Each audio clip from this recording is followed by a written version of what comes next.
Assalamu alaikum warahmatullahi ta'ala wabarakatuh.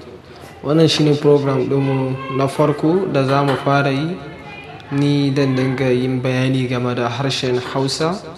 So wannan shine karo na farko da za mu fara yin program ɗinmu, wato bayani akan HTML. Bayani akan HTML.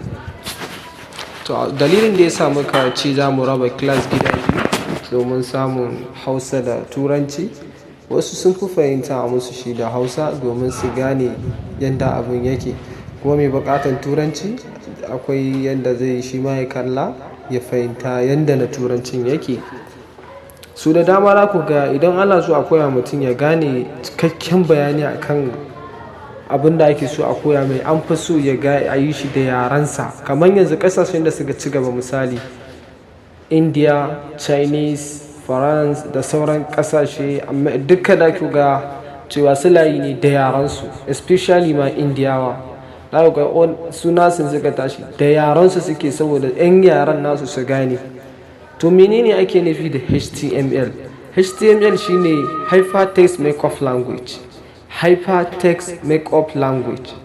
Shi HTML shine ake gina web pages. Duk wani web pages da kuke gani a website, different website da shi kuka gani web page in ce web pages da kuke gani a yanar gizo-gizo.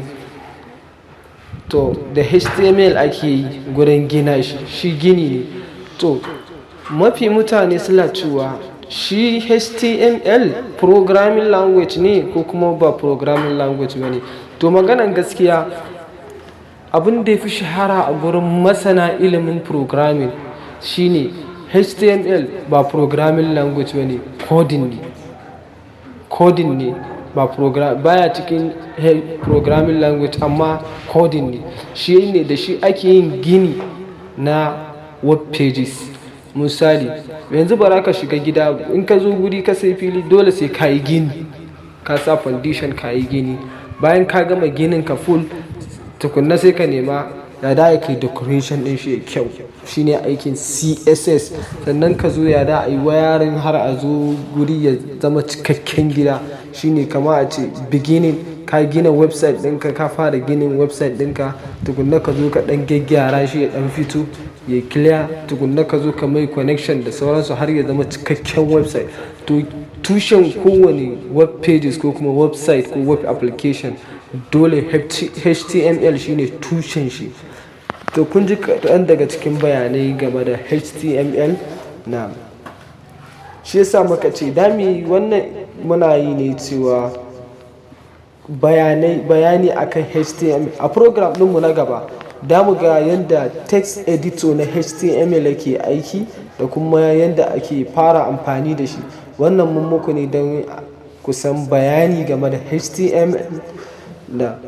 Domin ƙarin wani bayani ko kuma abin da ya shige ma wani duhu, zai iya tuntuɓa na a number waya na WhatsApp ya min magana. Don Allah ba da kira ko in kana da wani abu da ya ma confusing ɗin kanka, just ka min magana kawai ta WhatsApp dina. Saboda idan ka kira ni ba lallai mu samu daman cikakke da za mu iya bayani yadda ya kamata ba akan ta WhatsApp. Ta WhatsApp kaga da in dai na gani don buɗe na ma bayani completely yadda ya kamata.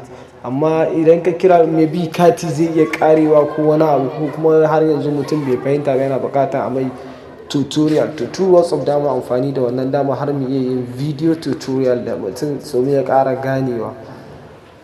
Da mu tsaya nan sai kuma mun haɗe a program ɗinmu na gaba, text editor na HTML da yadda suke aiki. Assalamu alaikum wa rahmatullahi ta'ala wa barakatuh.